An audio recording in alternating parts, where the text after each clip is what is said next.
పిల్లలకు విద్యాబుద్ధులతో పాటు క్రమశిక్షణ నేర్పించి భావి పౌరులుగా తీర్చిదిద్దాల్సిన ఓ గురువే కీచకుడుగా మారాడు. ఆడపిల్లలు అధ్యాపకురాలను లైంగికంగా వేధిస్తూ వారి జీవితాలతో ఆడుకుంటున్నాడు. చెప్పినట్లు చేయకపోతే టీసీ ఇచ్చి పంపించేస్తానంటూ బెదిరిస్తున్నాడు. బాధితులు ఈటీవీ ఈనాడును ఆశ్రయించారు. క్షేత్రస్థాయి పరిశీలనలో స్థానిక ప్రజాప్రతినిధులు తోడ్పాటును అందించడం వల్ల అతని నిజస్వరూపం బహిర్గతమైంది.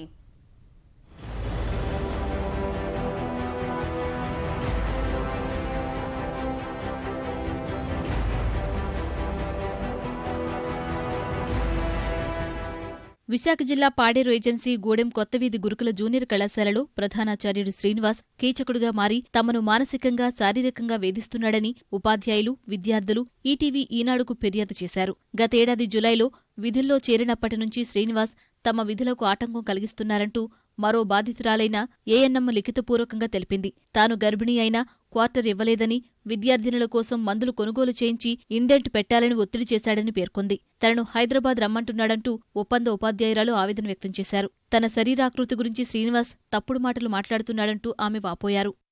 మాతో అసభ్యకరంగా మాట్లాడుతున్నారు. నాకు చాలా ఇబ్బందిగా ఉంది. నేనైతే చాలా బాధపడ్డాను. ఏడుపు వచ్చింది. ఒకరోజు హైదరాబాద్ వస్తావా నాతో అని చెప్పారు సార్. ఎందుకు అంటే నువ్వు చెప్పు, అయినా నాతో ఎందుకు వస్తాలే, వేరే వాళ్ళతో ఇట్లా వెళ్తావు, మాతో అయితే రావా అని చెప్పారు సార్. ఇంకా అడిగిన తర్వాత పిల్లల్ని తీసుకెళ్ళాలని చెప్పారు సార్.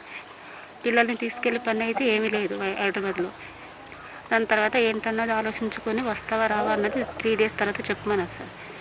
నేనేం చెప్పలేదు. చెప్పకపోతే డ్యూటీ పరంగా ఏడిపిస్తున్నాను, అంటే బాగా డ్యూటీ చేయట్లేదండి. రోజు నేను బట్టలు ఆడపెట్టుకుని మేడపైన వెళ్ళాను సార్.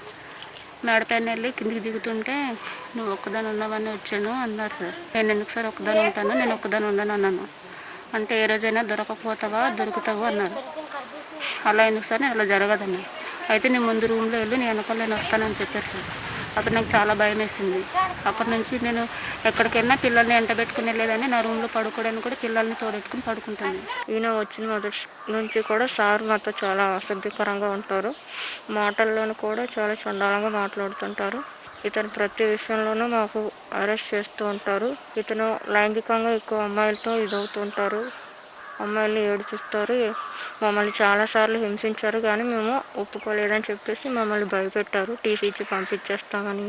ఏం చేయాలో తోచక ఇలా మేము టీవీ వాళ్ళకి కలిసాము.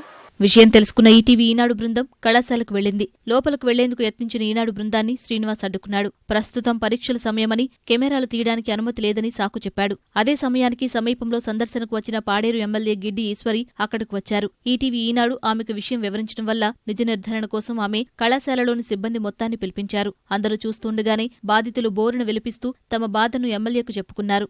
విషయాన్ని శ్రీనివాస్ దృష్టికి తీసుకెళ్లగా తాను కామాంధుడినే అంటూ అందరి ముందు చేతులు జోడించి ఒప్పుకున్నాడు. ఆ విషయాన్ని వైద్యులు సైతం ధృవీకరించినట్లు చెప్పాడు.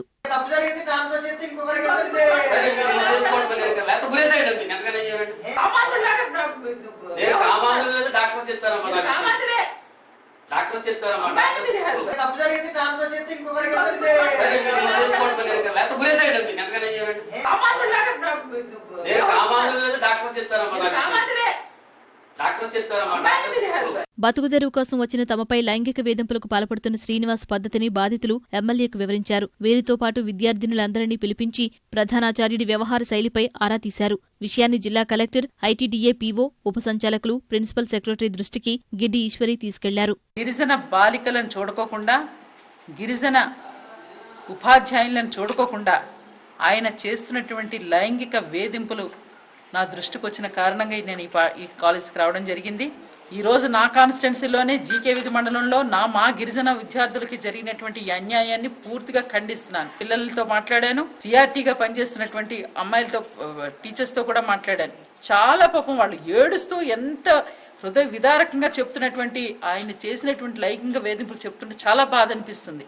ఈరోజు కంచె చేనును మేసినట్టుగా ఆయన పిల్లల్ని కానీ, అలాగే చదువు చెప్పేటటువంటి సిఆర్టీ అమ్మాయిల్ని కానీ ఆయన వేధింపు చేసే తీరు, ఈ విషయాన్ని నేను ఎట్టి పరిస్థితుల్లో ఊరుకునేది లేదు. గిరిజన మహిళలను, గిరిజన విద్యార్థులను చూడకుండా లైంగిక వేధింపులు గురి చేస్తున్న ప్రిన్సిపల్ని వెంటనే సస్పెండ్ చేసి ఆయన శాఖాపరమైన చర్యలు తీసుకోవాలి. గిరిజన బాలికల గురుకుల కళాశాలలో మహిళను ప్రిన్సిపల్గా నియమించకపోవడం వల్లే ఇలాంటి సమస్యలు తలెత్తుతున్నాయని స్థానికులు ఆవేదన చెందుతున్నారు.